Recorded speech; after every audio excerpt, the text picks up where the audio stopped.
Assalamualaikum warahmatullahi wabarakatuh. Saya Arya Bagaskara Ishak dari kelas 3D ingin mempresentasikan UTS saya, yaitu robot pengantar makanan otomatis untuk membantu memudahkan ruang isolasi COVID-19 di rumah sakit umum. Berikut adalah presentasi saya. Sejarah robot dan pengenalan robot. Sejarah robot. Istilah robot berasal dari kota robota yang berarti pekerja sendiri dan dalam bahasa Ceko berarti kerja paksa. Pengenalan robot. Ya, di sini robot adalah alat mekanik yang dapat melakukan tugas manusia yang dibuat dengan menggunakan sistem kecerdasan buatan atau artificial intelligence.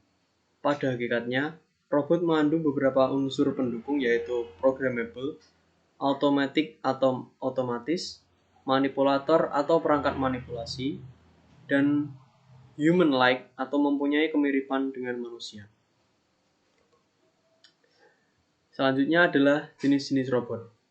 Jenis robot di sini ada 5, yaitu humanoid.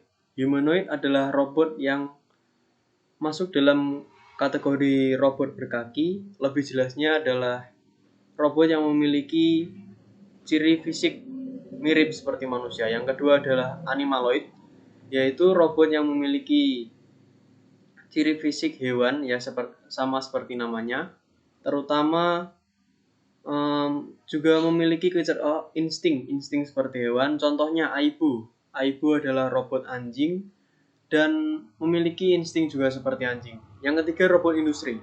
Nah, robot industri ini khusus dibuat untuk mendukung kegiatan manusia, khususnya dalam bidang produksi. Umumnya robot industri ini berbentuk seperti lengan manusia dan ada di pabrik-pabrik produksi yang cukup besar.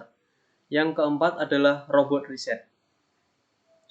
Robot riset juga digunakan manusia untuk membantu riset, terutama untuk di luar angkasa, yakni robot dari NASA yang diberi nama Mars Rover. Sekarang sudah beroperasi di planet Mars, diluncurkan sejak tahun 2013 yang silam.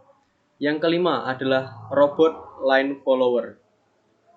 Robot line follower adalah robot yang paling sederhana yang bisa digunakan untuk pemula-pemula perakit robot, yaitu robot yang menggunakan sistem mengikuti garis yang dibuat oleh penggunanya atau dibuat oleh penciptanya.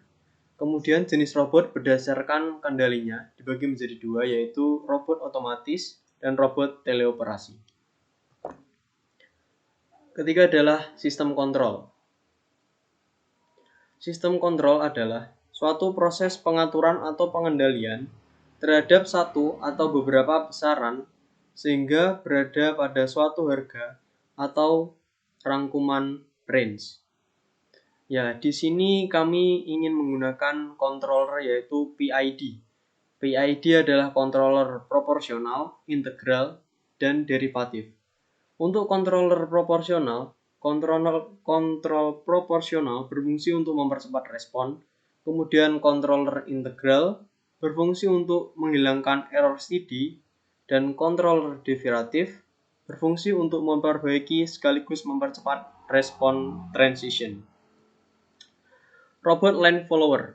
Nah, untuk membantu perawat atau medis di rumah sakit mengantarkan makanan di setiap ruangan kamar, kami membuat robot line follower.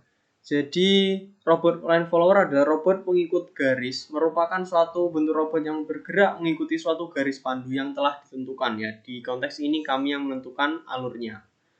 Di sini ada 2 gambar dan ini untuk sensornya kami menggunakan LED, gabungan antara LED dan fotodioda. Nah, sensor pendeteksi garis untuk mendeteksi adanya garis atau tidak pada permukaan lintasan robot, dan informasi yang diterima, sensor garis kemudian diteruskan ke pengontrol untuk diolah sedemikian rupa, dan akhirnya informasi hasil olahannya diteruskan ke penggerak. Lalu penggerak itu menggerakkan agar motor dapat menyesuaikan gerak tubuh robot sesuai dengan garis yang dideteksinya. Kemudian di sini ada garis hitam dan garis putih. Nah, jika sensor berada di garis hitam, maka fotodioda akan menerima sedikit sekali cahaya pantulan. Tetapi, jika sensor berada di atas garis putih, maka fotodioda akan menerima banyak cahaya pantulan. Yang terakhir adalah lintasan yang disiapkan untuk rumah sakit. Mungkin ini konsep yang kami siapkan sederhananya. Di sini memakai lantai berwarna putih, kemudian garisnya berwarna hitam. Ya mungkin bisa memakai selotip atau dicat warna hitam sesuai jalur di ruang kamarnya masing-masing. Ya, sekian presentasi dari saya. Terima kasih. Assalamualaikum warahmatullahi wabarakatuh.